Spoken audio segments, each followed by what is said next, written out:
गर्मी में बढ़ जाता है हार्ट अटैक का खतरा। खून गाढ़ा होने से बीपी बढ़ता, हीट स्ट्रोक से दिमाग में सूजन और ब्रेन हैमरेज की आशंका। तेज गर्मी और हीट वेव से हार्ट अटैक तक आ सकता है। हीट स्ट्रोक का सीधा असर दिमाग पर पड़ता है। दिमाग में सूजन और ब्रेन हैमरेज की आशंका तक बढ़ जाती है। खून गाढ़ा होने से ब्लड प्रेशर बढ़ना, दिल की धड़कन तेज होना और खून का बहाव रुक सकता है। गर्मी में हार्ट के मरीजों में ऐसे लक्षण दिखने की संभावना ज्यादा बढ़ जाती है। गर्मी में ज्यादा पसीना आना दिल के लिए कितना हानिकारक।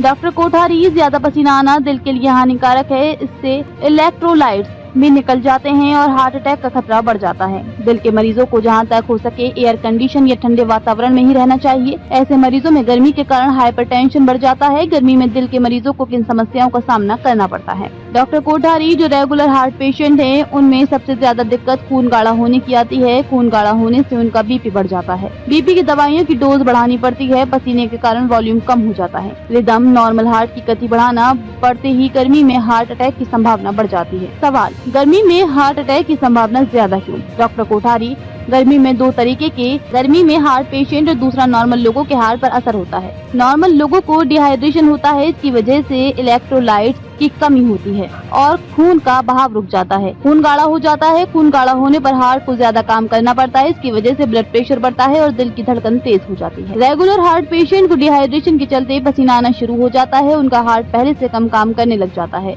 गर्मी में दिल की धड़कन बहुत तेज हो जाती है। पानी की कमी से ब्लड प्रेशर भी बढ़ जाता है। पसीने के कारण प्रोटेक्शन और सोडियम निकल जाता है और इससे हार्ट बढ़ने के साथ ही असामान्य भी हो जाता है। इससे हार्ट अटैक का खतरा ज्यादा बढ़ जाता है।